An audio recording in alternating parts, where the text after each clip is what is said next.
All right, so it's 9 o'clock, so I'm going to go ahead and get started. I want to good morning, everyone, and thank you for joining us. I do want to let everyone know that this will be recorded, so you can check back in later, and this will be up on our website. I am excited for our discussion this morning on unlocking value in Class B and C office buildings, and want to specifically thank ULI for their work on helping to coordinate this webinar with us locally, and their work on the report that inspired this webinar that was issued with BOMA International and the Rocky Mountain Institute. For our discussion this morning, we have Monica Henn, who is with ULI, Dr. Alex Davis, an associate professor from Carnegie Mellon University, and Flora Marion, who's the energy advisor for the city of Pittsburgh. We will have the Q&A feature. It should be active at the bottom of your screen, so we'll monitor throughout. If you have questions, please feel free to use that, and then we'll also have time at the end if you'd like to save it for then. So we are going to start this morning with Monica with ULI.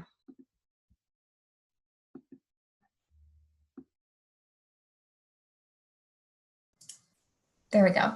Thank you so much, Amanda. It's great to be here. So like Amanda said, my name is Monica Henn. I'm a senior manager at the Urban Land Institute. I work specifically at the Greenprint Center for Building Performance, where we work to reduce the environmental impact of the built environment. And today I want to talk a little bit about opportunities for energy efficiency and green leases in Class B and C office space. So the information presented here is from research that ULI did with the Rocky Mountain Institute, as well as BOMA, to interview different experts in the space and present market best practices. So much of the work in the sustainability space focuses on Class A buildings, but the majority of office buildings aren't Class A. So, where's that disconnect? Why is there that disconnect? And, doing our research, we came across the following main market challenges. So the first one is information constraints. So, a number of Class B and C office owners are so consumed with their day-to-day activities of maintaining and managing a building, there isn't necessarily time to learn about best practices in sustainability. The second major constraint was a resource constraint. So staff at Class B and C buildings often have to wear multiple hats. They don't always have dedicated property management or building engineering staff with time to focus on energy efficiency efforts. And then finally, and I think probably the most obvious one, is funding constraints. So buildings typically don't have these large budgets or capital planning funds to invest upfront in large energy retrofits. But with all of these restraints, there are still Class B and C office owners making these changes, investing in their buildings to be more energy efficient. So why is that? What are those major market drivers that we're seeing? The first one is around cost savings. Hopefully that's the most obvious one. The less energy you use, the less you have to spend on your utilities, or the less your tenants have to spend on their utilities. Two is policy requirements. So we're going to hear from Flora a little bit later about what the city of Pittsburgh is doing around benchmarking. And so a number of different building owners are seeing that, now they're being required to benchmark. Now in other markets, they might be required to do regular audits. And so those kinds of policy levers are kind of inviting people to take a closer look at the energy performance of their building. The next driver is tenants. So a number of tenants are, similar to the rest of the marketplace. They're looking to put their money in a place that they believe in. And so they are looking for spaces, that are energy efficient, people that are thinking about climate change. We're definitely seeing that in the Class A market. And we think that, at least on the Class B side, lower energy costs can be a driver for tenants. And then finally is repositioning. A number of building owners are purchasing Class B or C properties and kind of repositioning them into Class B or Class A minus type properties. And so integrating energy efficiency into that process, helps lower the cost, for one, in terms of making the upfront investment. And two, it just makes it a more energy efficient space when you're done. So let's try and maybe situate this with a little bit of local relevance. So I did some research on the market currently in Pittsburgh, and obviously there's a lot going on right now that's affecting these vacancy rates, but there's been increasing vacancy and lower effective rents due to different tenant concessions and other items in the Pittsburgh office market. And so that provides a great opportunity to differentiate your space as well as lower your costs. So with that in mind, I want to go through a couple of strategies that we kind of came up with as best practices to overcome these constraints. And so the first one is overcoming the information constraints. And the important thing to do here is to lay the foundation and engage your stakeholder network. So the first kind of recommendation is to take advantage of local educational opportunities, things like this webinar. There are a lot of different organizations out in the marketplace educating property managers, building engineers, other stakeholders on the importance of sustainability and energy efficiency, and often at no to low cost. So kind of trying to identify those opportunities is always great. Next is lean on the property manager. So if you do have a third-party property manager, take advantage of their resources. If they're managing a wide number of buildings, they probably already have some best practices that they can implement in your own building. Next is benchmark energy consumption. So Pittsburgh does have a benchmarking law that Flora is going to talk about, but just benchmarking your energy consumption helps you understand how your building is performing over time. And so as you make, these no to low cost improvements, you can see where it's paying off and how it's paying off. Next is understand local energy efficiency regulations. So what is your building subject to? Not just the benchmarking law, are there other local policies? And instead of just, energy efficiency regulations, what about utility incentives? What is your local utility offering in terms of, are there rebates on LED light bulbs, things like that? There are resources and opportunities out there. You just have to do a little bit of research to find them. And then finally is pass information on your successes along. So if you have a really great project that you've been able to implement, either if you have other buildings, maybe consider implementing it across your portfolio. Maybe you can scale the project, or tell your peers, whether it's through a local BOMA chapter or just out and about in the community. Make sure that people understand that you've been seeing value from energy efficiency, and they can as well. So to overcome resource constraints, we recommend optimizing resources to maximize equipment efficiency and minimize costs and staff time. So it's all about those no to low cost types of improvements. So first recommendation is to ensure current building equipment operates efficiently.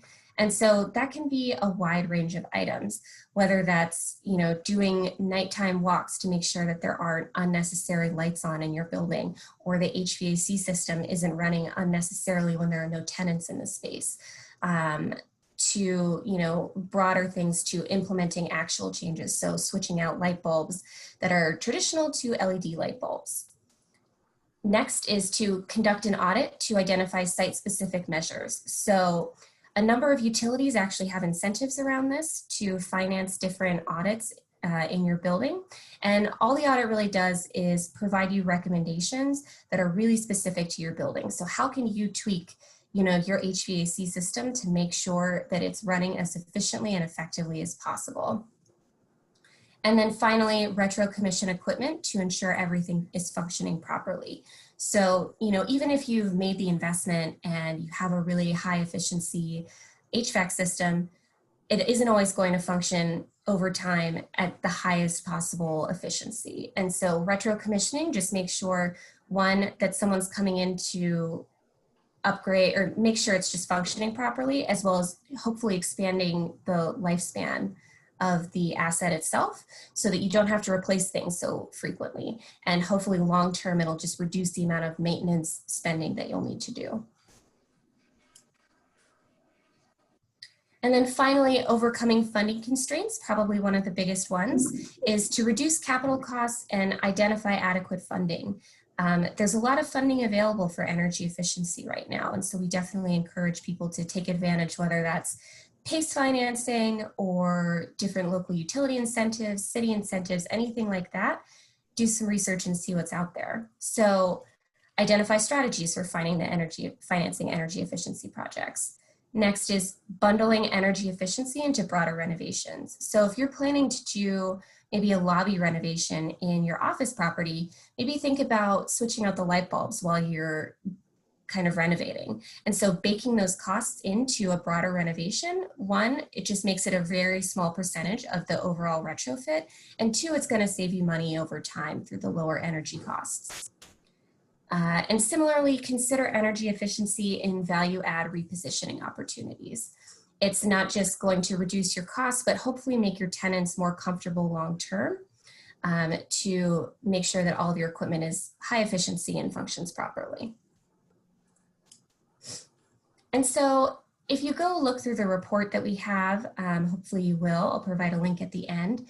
There is an infographic in there, and it kind of outlines some of the major things to consider as you think about your own properties. And so the menu of items that we have, it's not you must do all of these to be as efficient as possible, but it's really important to think about what is going to work in your building. So, any kind of building can perform an energy audit or, do low or no cost measures like the LED lighting or maybe widening the set points on the HVAC. Collecting performance data. So just kind of figuring out what the right menu of options for your property is. And so with that, I wanted to provide a couple of different examples from the report that can kind of give you a sense of what is possible. And so both of these projects are actually in Washington, D.C. And the first one, it's an energy audit that reviewed current equipment and operations at a Class B office building from 1978. And so they had both technical recommendations, so the LED bulbs, VFDs for the HVAC system, as well as operational, so things like a more efficient warm-up and cool-down process, making sure that the building controls were programmed properly. And so all of that work resulted in a large reduction in energy use, so a large reduction in kilowatt hours, as well as $41,000 in annual savings, and just as importantly, a 50% decrease in tenant complaint comforts. And so, you're seeing those utility savings, and so those are cost savings there, but there's additional value that you can generate by making your tenants more comfortable, hopefully making it so that they're more likely to re-sign their lease and continue to be a tenant in the building. And for the next project profile, real-time energy monitoring was implemented across the commercial portfolio, including a multi-tenant Class B building built in '63. So this monitoring provided buildings operations teams with just better information about how the energy was being used at the property. And this building, as I said, it's from '63. It didn't have typical building controls in place at the property. And so the implemented measures were simple. So they had controls for each floor, variable frequency drives, and the most savings came from just reducing unnecessary night loads. So things like unneeded lights during the night. And so just by looking at that data performance, as well as making some small tweaks to performance, they were able to save $50,000 in estimated annual energy savings, or over a $44,000 investment. So, less than a 1-year payback, which is a pretty great project. And it's something that can be really replicable across a portfolio. And so this building owner was excited to not just do it and achieve those savings at this property, but also take those lessons learned and implement across the board. And next, I just want to touch a little bit about green leasing. The report covers some best practices on green leasing as well. It's another topic that is less common in Class B office properties than in a Class A office property. So for those of you that aren't familiar, a green lease basically helps overcome the split incentive and drive more investment into energy efficiency opportunities. So they help to align the building owner and the tenant when it comes to making investments in the space that lower the energy costs. Because often, the building owner, as a building owner, you're not necessarily going to want to make an investment in a space if only the tenant is going to see a utility savings. And so this way, a green lease can help align those two things. And it also provides transparency and signals to existing and prospective tenants a commitment to sustainability. And we found that a lot of building owners like to do it to kind of communicate what they're doing on sustainability, as well as just get everyone on the same page in terms of what's expected in the building. So similar to energy efficiency, there are existing constraints to green lease adoption in Class B and C office buildings. Similar ones as before, the information constraints, people think that they can be too complex to integrate into normal business practices, or maybe people don't necessarily think that their tenants will want to see them. There's resource constraints. Owners aren't necessarily able to dedicate the time or staff capacity to implement the provisions. And then funding constraints. So, there's definitely a lot of concern around adding in another legal voice or a legal expense to change or update a lease. So there's definitely a lot of concerns there. But there are still some easy, cheap, and high impact provisions to think about.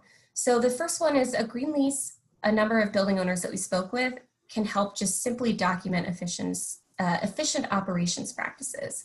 So setting building energy expectations for property managers as well as tenants. So setting energy efficiency standards for tenant fit outs. So when you fit out a tenant space, that's kind of one of the best times to implement those energy saving practices because the light bulbs that you install or the different equipment that is put in during the tenant fit out, that's going to be used throughout the entire lifespan of that tenant, and making the smart and efficient choice up front and helping your tenant identify that smart and efficient choice can save them money as well. Implementing energy efficiency project cost recovery provisions. So that's kind of goes back to the split incentive that I talked about, where it can just help make sure that the owner and the tenant are both splitting the costs and the savings of implementing that retrofit.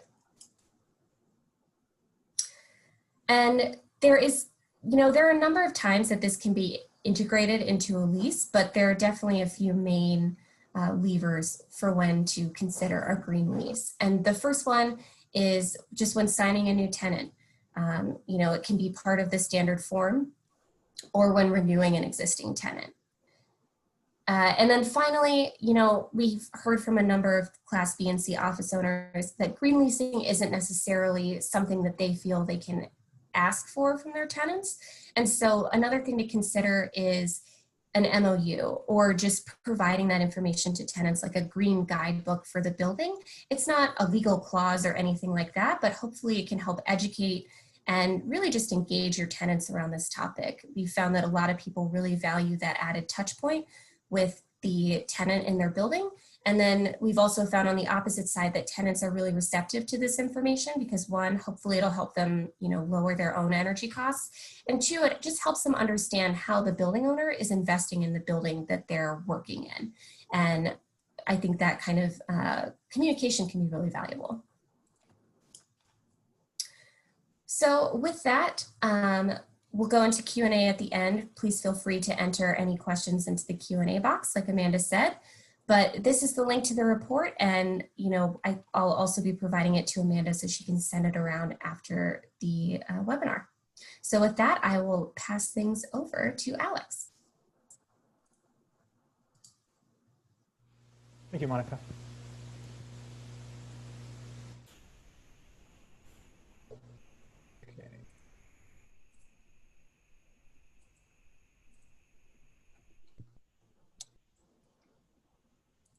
So hi, I'm Alex Davis. I'm an associate professor at Carnegie Mellon University in the Department of Engineering and Public Policy. I'm going to talk about some work that was done a little while ago in Pittsburgh, focusing on Class B and C offices, along with Gabrielle Long-Perotti, and who's now at Stanford, and then Tamar Krishnamurti, who's at the University of Pittsburgh.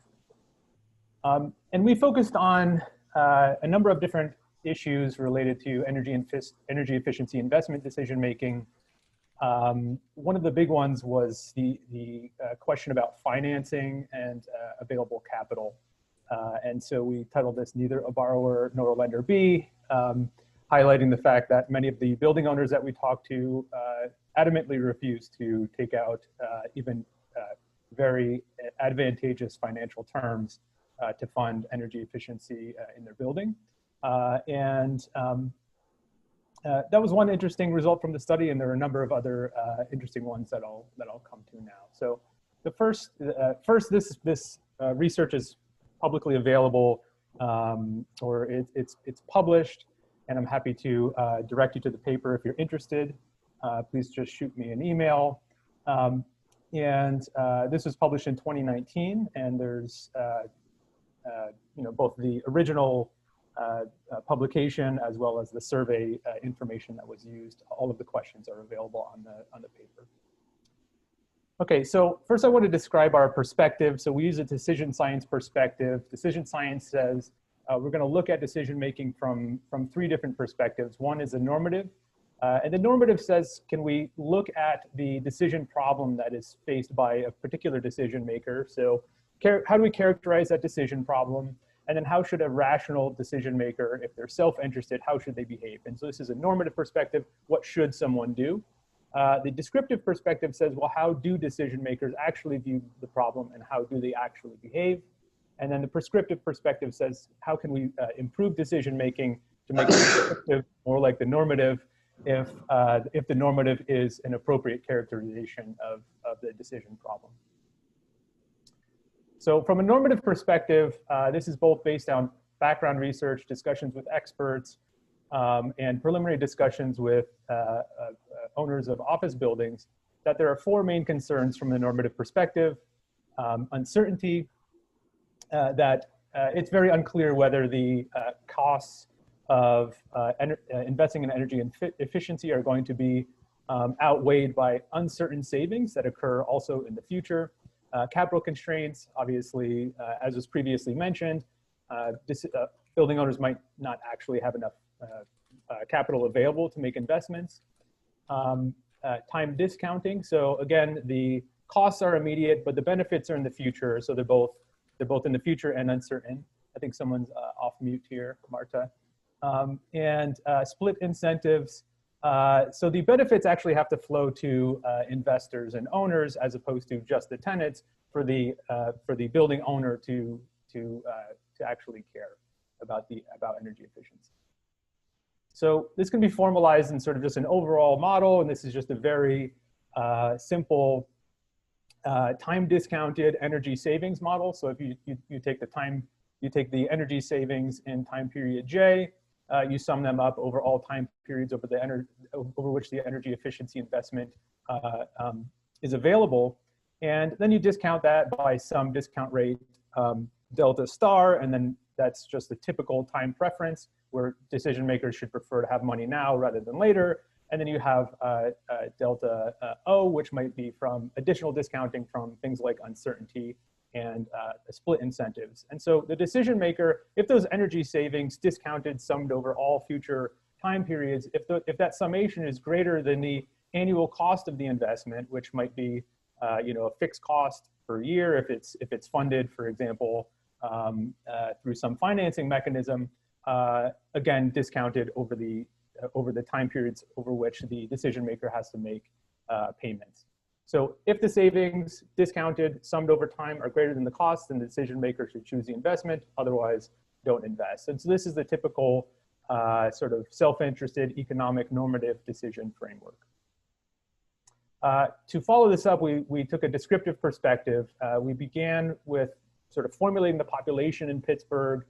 There were 327 owners of 504 Class B and C offices in Pittsburgh, and we found this out from using the CoStar database, the county assessments, deed searches, and Googling. And so this is actually quite a difficult problem just because it's not always easy to figure out who owns a particular building. We then conducted 16 semi-structured interviews with owners of these buildings, and these start with unstructured, open-ended questions where we ask the building owner to just describe how they think about energy efficiency in their building. And then we filter down onto and focus more on these normative questions and see how they think about things like uncertainty and capital constraints. And then we followed this up. We took this interview information, followed it up with a survey. We were able to recruit 132 building owners, which was a 40% response rate, which might seem low, but it was a Herculean effort to get this many people to respond. And one of the biggest issues was that 74% were owner occupiers, where some of the building owners who were not owner occupiers, you actually could not figure out exactly who they were. So you could send information to the building, you could send information to whoever's there. You could go to the building, but it's almost impossible to find them. So that was a significant difficulty in recruiting individuals for the survey. So the interview results. So for example, in terms of uncertainty and discounting, there was no spontaneous mention of discount rates or uncertainty in the interviews. For example, one building owner said, my criteria for my return is very simple. I look at the safe investment return available on the market, and the safe investment return on the market today is generally an S&P 500 stock. That would be about 5%, or a COD, that would be about 2.5%. If I could double that, I'm willing to do it. So that was this decision maker's criterion for investing in energy efficiency. Capital constraints. This was almost unanimous, where decision makers preferred to self-fund. So I don't borrow money, I pay in cash, I basically pay for it. I don't want anyone else to be involved in my funding of building renovations and energy efficiency. Tenants and information.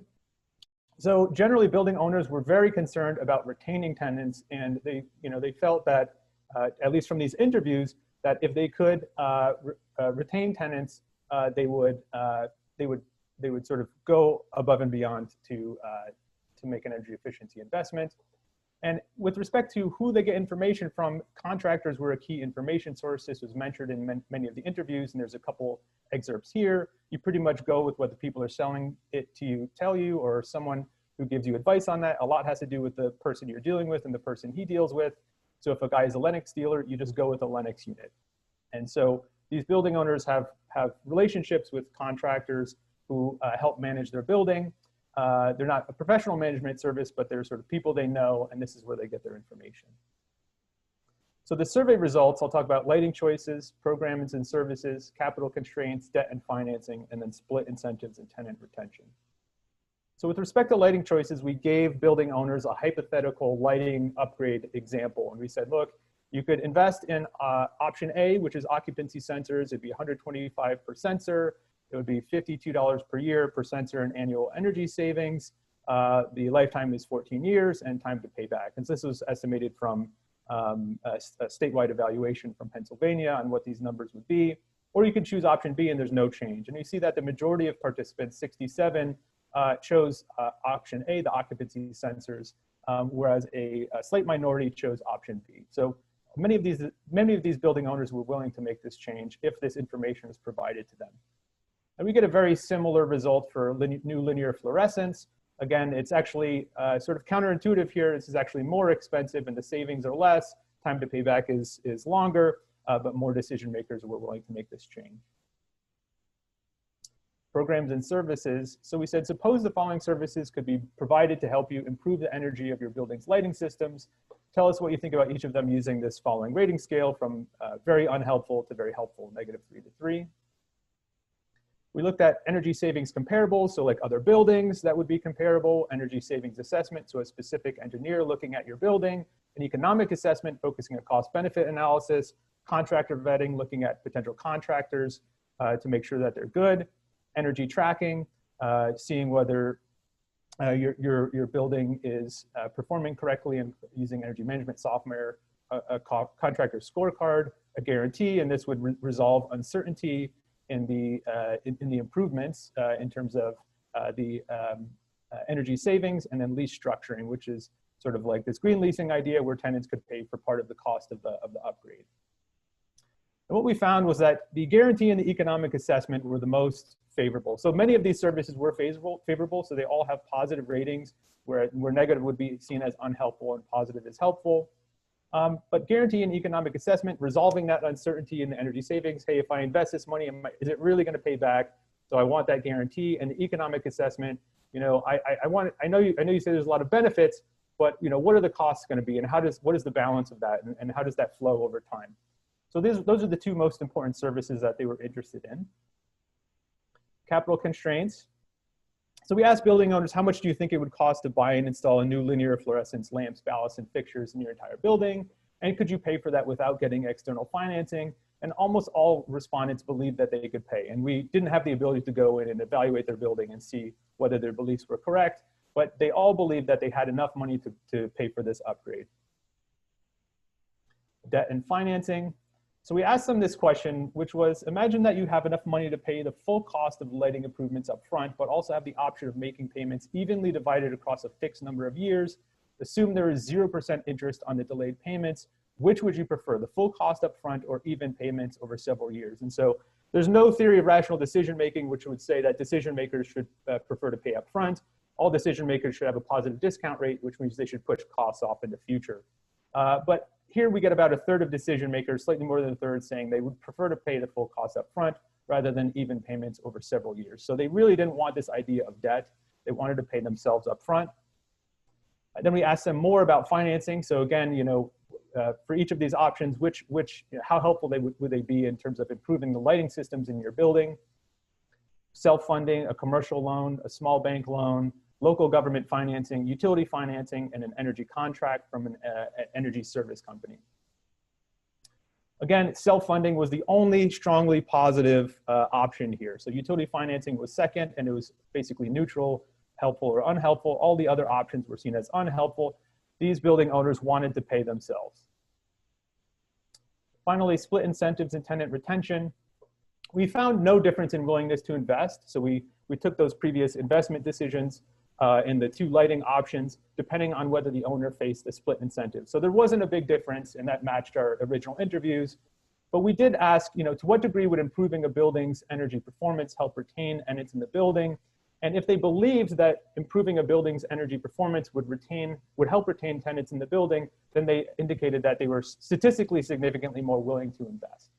And so again, focusing on retaining tenants, not necessarily just on the energy side, but hey, what can I do to retain tenants to keep them in my building? Because that's for a lot of these building owners, that's a big part of their income, although many were owner occupiers, some of them sole owner occupiers.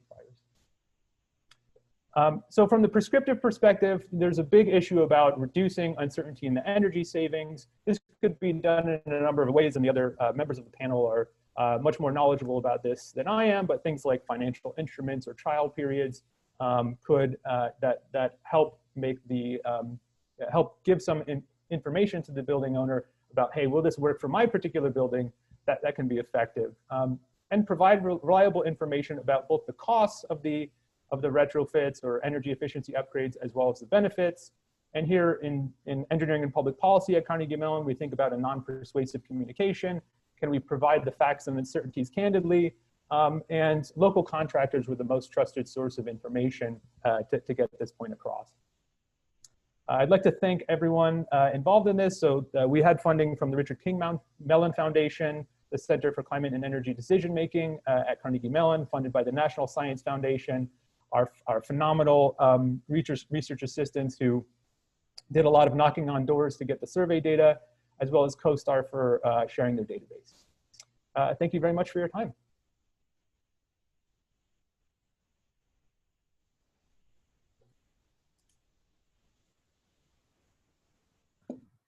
Hi everyone, I'm getting set up here. Hi, my name is Flor Marianne.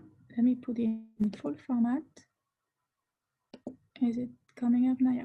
So I'm Flor Marianne, I'm the energy advisor for the city of Pittsburgh in the Department of City Planning, and I'll share with you some of the findings around the benchmarking information we've been collecting over the last 3 years. But I'll start with what we've done on our own municipal portfolio, because we do believe in leading by example a lot in Pittsburgh in general. And so we have focused a lot on our own portfolio to try to showcase what is possible and try to create change and motivate other owners of not so great building, like we are as a city, to invest in their own building. And then I'll talk briefly about the overall benchmarking data set, and then I'll take a deep dive in offices, since that's the focus of the webinar today. So first, I would like to remind everybody that we have a climate action plan that was adopted 2 years ago. That was an effort from a huge collaboration among local stakeholders to set goals for 2030 to address the climate crisis. And it's a very long and comprehensive document, but we can also summarize it in 6 goals. So on the municipal operation, we want to go to 100% renewable energy use, and we have done that this year. We're working toward 100% fossil fuel-free fleet. That's a tongue twister. And we're acquiring electric cars as it makes sense. So we're focusing on sedan and trucks, and whenever bigger trucks become available as EV, then we will move forward with those in the future. And we're also working to divest from fossil fuel, and that's also something we achieved this year. And so that's for the municipal operation. We also have broader goals for the entire city as a whole, including the business owner and building owners. And we want to reduce the energy use of the city by 50%. So that's not a small feat. We also want to reduce the transportation emission by 50%, and we're working towards zero waste and trying to get to 100 diversion from landfills. First, I will dive in our own municipal portfolio, and of course, you cannot see the words here, and that's not the goal. What I would like you to focus on this slide is this, those squares. Those squares represent the energy use of all of our buildings. And this was done for the 2017 data, and it was the first time we were actually taking a bird's eye view of our energy usage.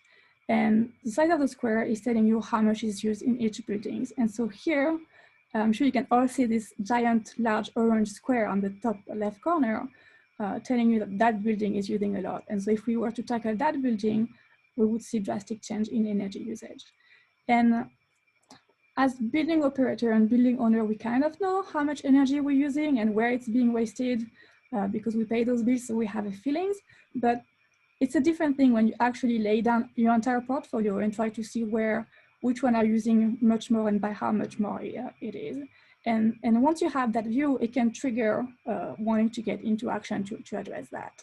And so that's what we did.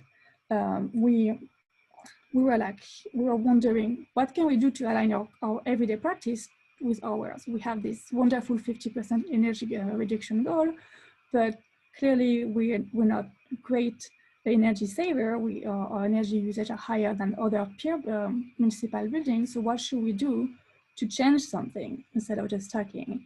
And so that's when we brainstormed and we came up with our net zero ordinance for municipal building. And so what that did is that we put in the code our change of practice, and now we want all of our major renovation and our new construction to be near net zero building. And by changing our language, by changing our requirement, it's changing the answer we're getting from the architect and engineer community to actually address those topics. And now you can see here, all of the buildings, the large renovations since we passed this ordinance that we just passed earlier this year have those requirements, and the teams are working toward making them net zero ready. And so far the design, the way they're designing those retrofit align with the modeling to make those buildings higher performer. And we do that with an owner project requirement. So at the beginning of the project, we sit down, we have a rough estimate of what the EUI could be on those buildings, and then we prioritize what is important to us at the beginning. And so that every time we make a design decision, we go back to those metrics we set at the beginning, and we're trying to see whether we're straying away from them or if staying on target. Because if you don't write them down and you don't commit to your goals at the beginning, it's just very easy to strip them down out of habit.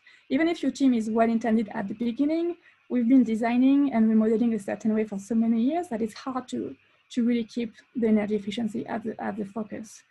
And one thing to remember is that often, and almost always all the time actually, when you implement energy efficiency, the environment inside your building becomes better. So your occupants are going to be happier. So it's not just about saving energy and saving money on your bill, it's also providing a better environment for your occupants.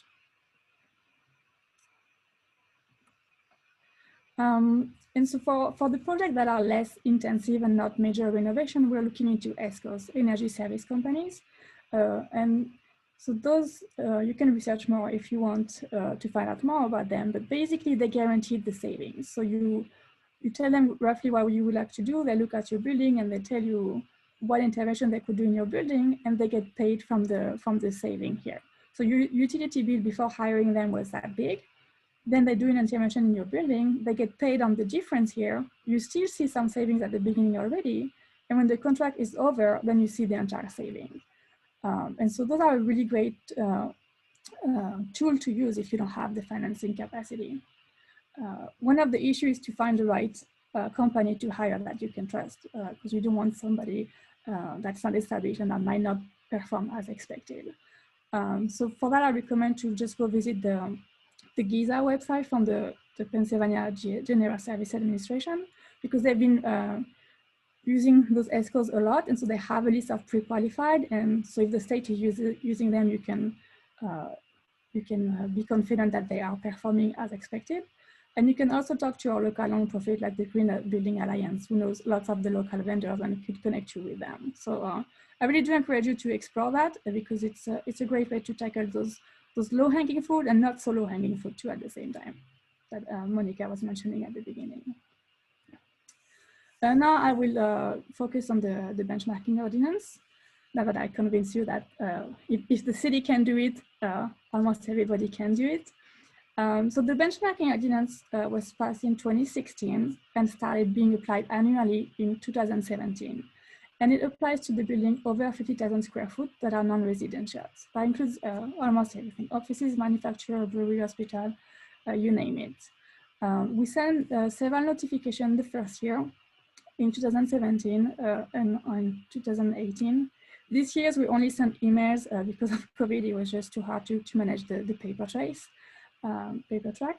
But I'll confirm what Dr. Davis was saying, that finding the building owner is not necessarily as easy as someone not in this field would anticipate. We had lots of mailers coming back. Sometimes the owner address is just a PO box and it doesn't go anywhere.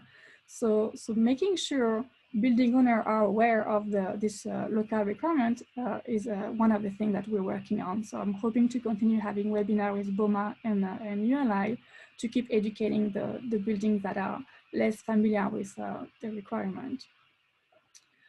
I'm sorry, the computer is a little slow to switch slide. And so why are we doing that? It's something you probably have heard in many different contexts, but it's always true, is that you can't improve anything that you don't measure. So if you don't have a sense of how much you're spending on your water and energy, you don't know how much you could be saving, and you don't know if you're doing well or not. And so that's the premises of all of those benchmarking ordinance, is that by bringing this awareness and the repetition of it, so doing it every year to see how you're tracking, will help building owners save energy and then therefore reduce the energy need for the entire city. So the participation has been going down a little bit actually, but we're still over 400 buildings. So that's a lot more information than we had before the program. And I think it's because the first is there was a huge push with several presentations and the mailer, and then 2008 I actually focused more on the municipal information, and then COVID happened for this year benchmarking deadline. So I think that with all things considered, I think we still had a great participation this year, and I'm pretty thankful for the building owner for submitting their data. But I'm hoping to have a bigger push for next year to pass the 500 bar. And so you can see on the right side that we have over 75 million square foot building reported. So that's a lot of square footage into that. You now have a sense of what type of energy they use and how much of it. So now I will just focus on the office buildings because this is the topic of this specific webinar. And what you can see here is the drastic reduction in the submission the second year, actually. So we had a lot of participation the first year and then less the second year. Now it's coming back again. But one of the things I suspect is, like Dr. Davis mentioned, is that the people in charge changed. So the person that received the letter the first year did the submission, whether they moved to a different role, and then the baton was not passed to someone else, so they did not benchmark again. And so creating that awareness and making benchmarking a part of a position in the company somewhere, somebody's job to make sure that it's done every year is something important. I think one other thing actually I wanted to add to that is that I suspect that some building owners thought that once they did it, I was getting the data every year. And so I have to increase the communication around the fact that the way this program works, people have to resubmit every year. Because I don't see your data, I just see what you send me. So you have to resend the new data every year for me to know how the building is performing. So on this slide, I focus not on the number of buildings, but their performance.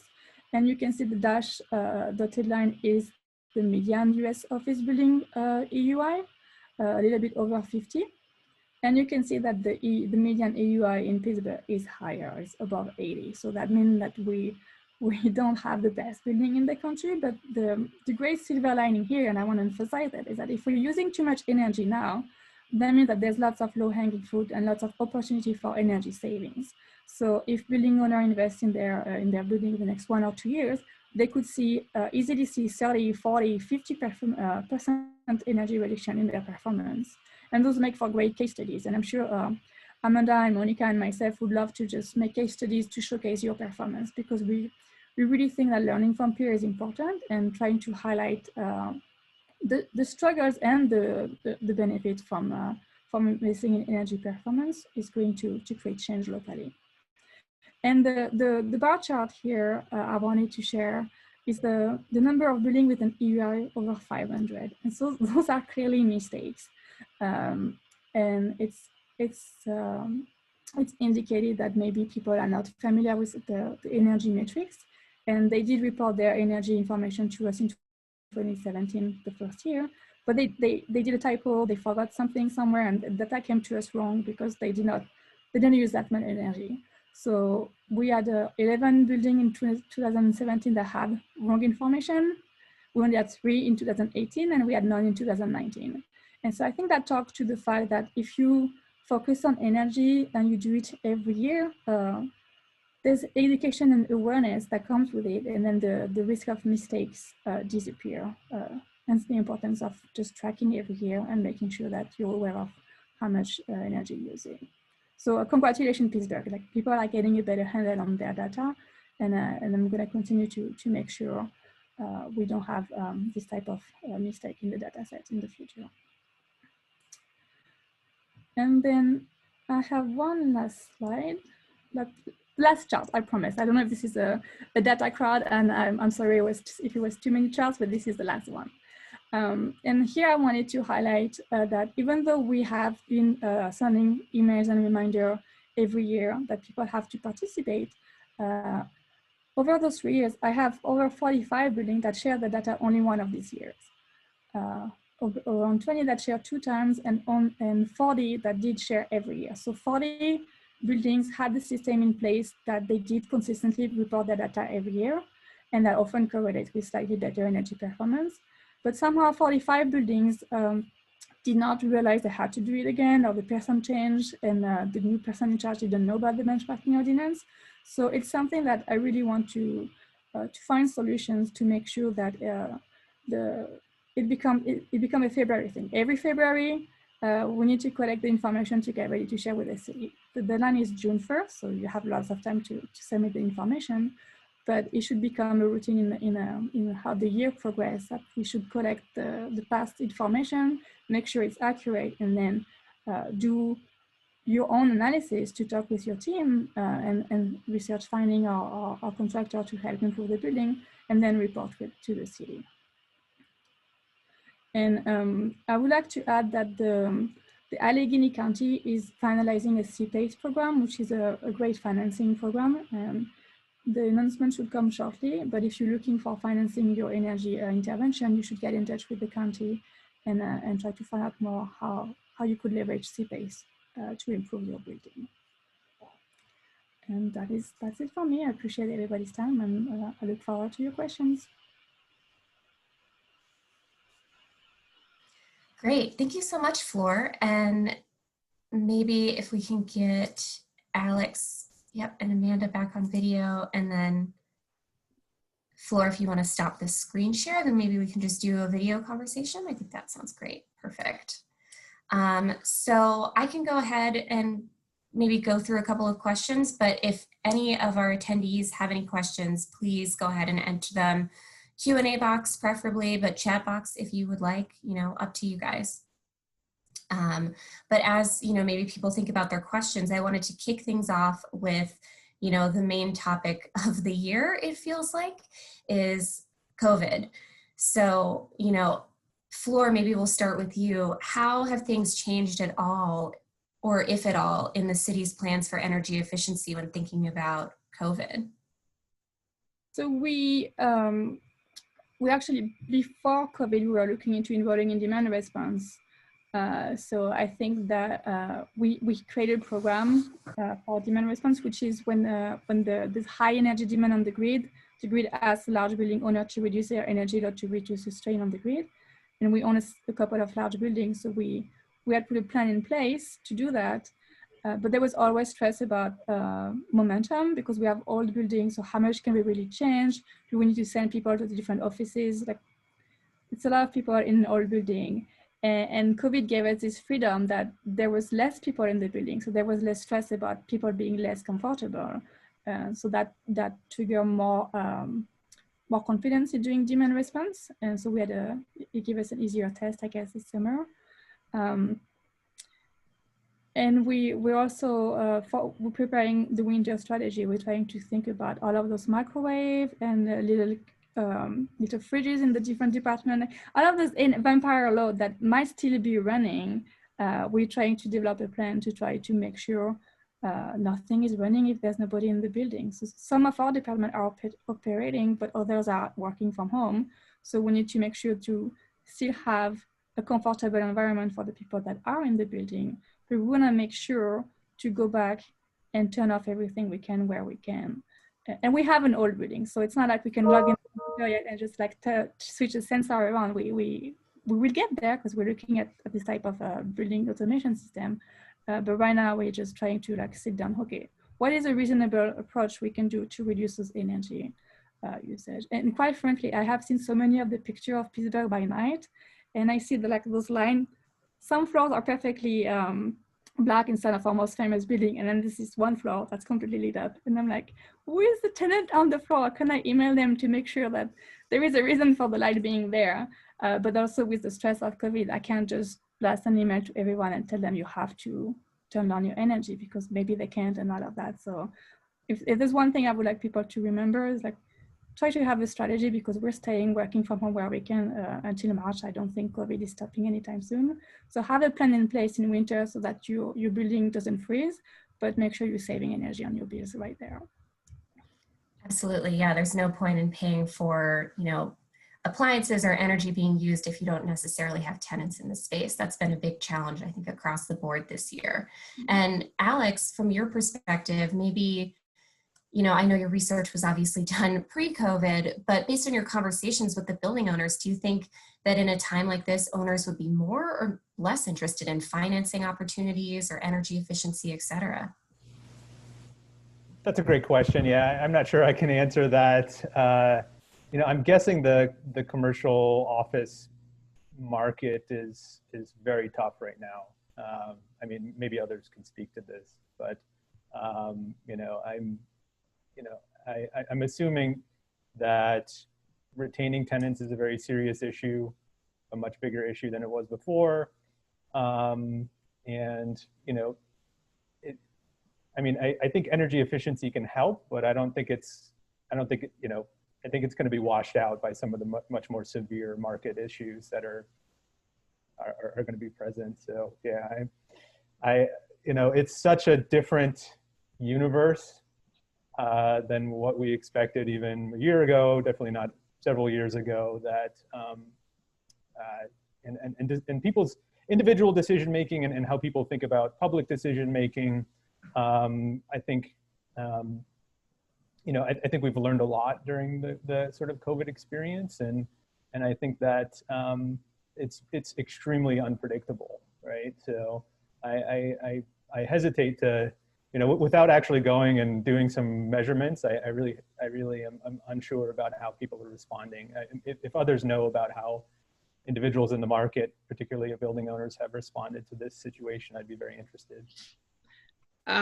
Alex, to that, I don't know if to Monica's exact question, if they're more or less, but what I have found interesting is that there's definitely opportunity for financing that I wouldn't say is coming out of the woodwork, but Flor had mentioned C-PACE options that just recently, in Pittsburgh is an option. So it's interesting that, COVID, which is making things more difficult, has kind of brought this as a solution. So for when people do need financing, when things are difficult, it has become an option to get some financing, do some projects, which to your comment can bring more tenants in.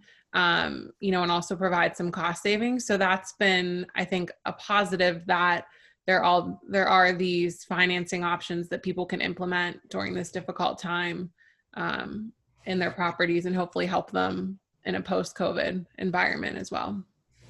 Do you know if the city has done anything like property tax, just abatement in general to help the market sort of survive, or maybe not?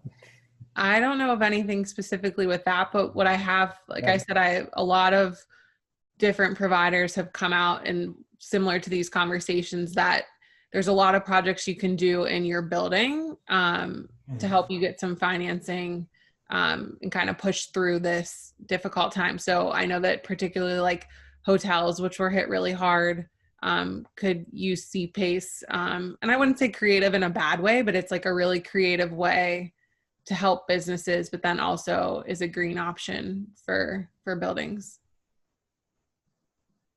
Great. And we have a question from the audience here, and maybe this is for Floor. It's about how often in Pittsburgh are building owners leveraging utility incentives for energy efficiency? And do you know of what those options are? So I don't know how often. I know there is a great program, especially with the GCAN light. Not so, I think the gas is a little bit behind. We're hoping that they might get there.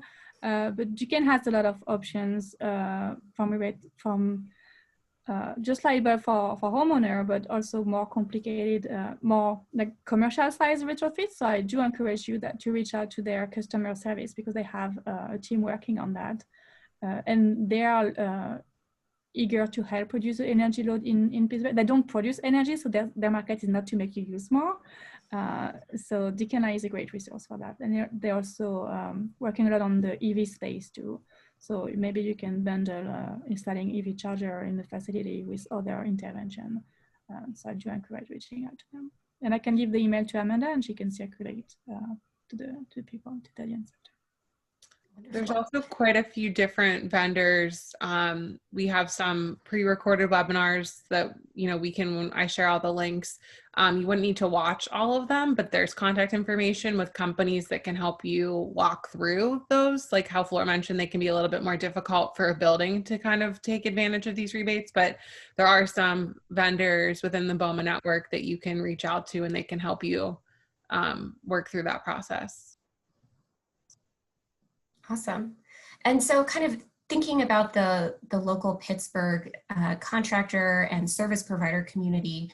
So Floor, you mentioned that the city is taking a big role in moving the industry forward with its net zero ready RFPs. And so I'm just curious, how has the local contractor service provider community responded to this change? Has it been easy to find companies able and, you know, excited to do this work? And then kind of a follow-up, does the city provide a list of the contractors that it's been using to, you know, the community? So we, frankly, internally there was some skepticism from some stakeholder because we don't have large budget for our facilities. We don't put golden doors and things like that because we're using taxpayer money. So we're trying to use it sparsely. And so up until now, we had certain team answering a certain ways. And when we changed the RFP, some people were, I don't know if we have the workforce locally. I don't know who can do that. And then when we put one of the first one out, that was actually the Thaddeus Stevens retrofit.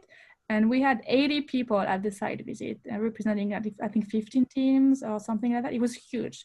We were actually blown away by the number of people interested. There was a couple of outside companies, but it was mainly local firms. And I want to add that they're architects and engineers. They went to school to solve those problems.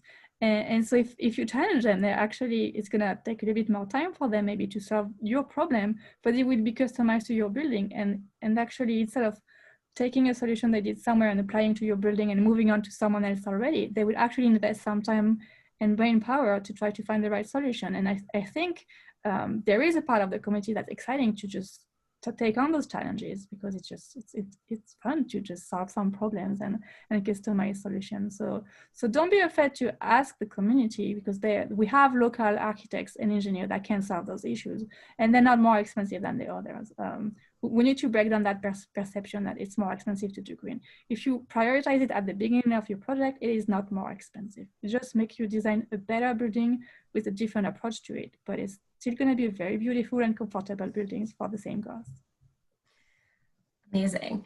And then I think we're at 10. So Amanda, should we do one more question or wrap things up? I think we could wrap things up. Great. All I'll right. leave that to you. Yeah, well, thank you. I want to thank our panelists again for this conversation. Like we'd mentioned, we will be sharing links with everyone in attendance or who registered. And if you have any questions for the group, please feel free to email me if you don't have their direct contact information, and I can connect you. And I hope everyone has a great rest of the day and week. Thank you, everybody. Very much. Thank you. Bye.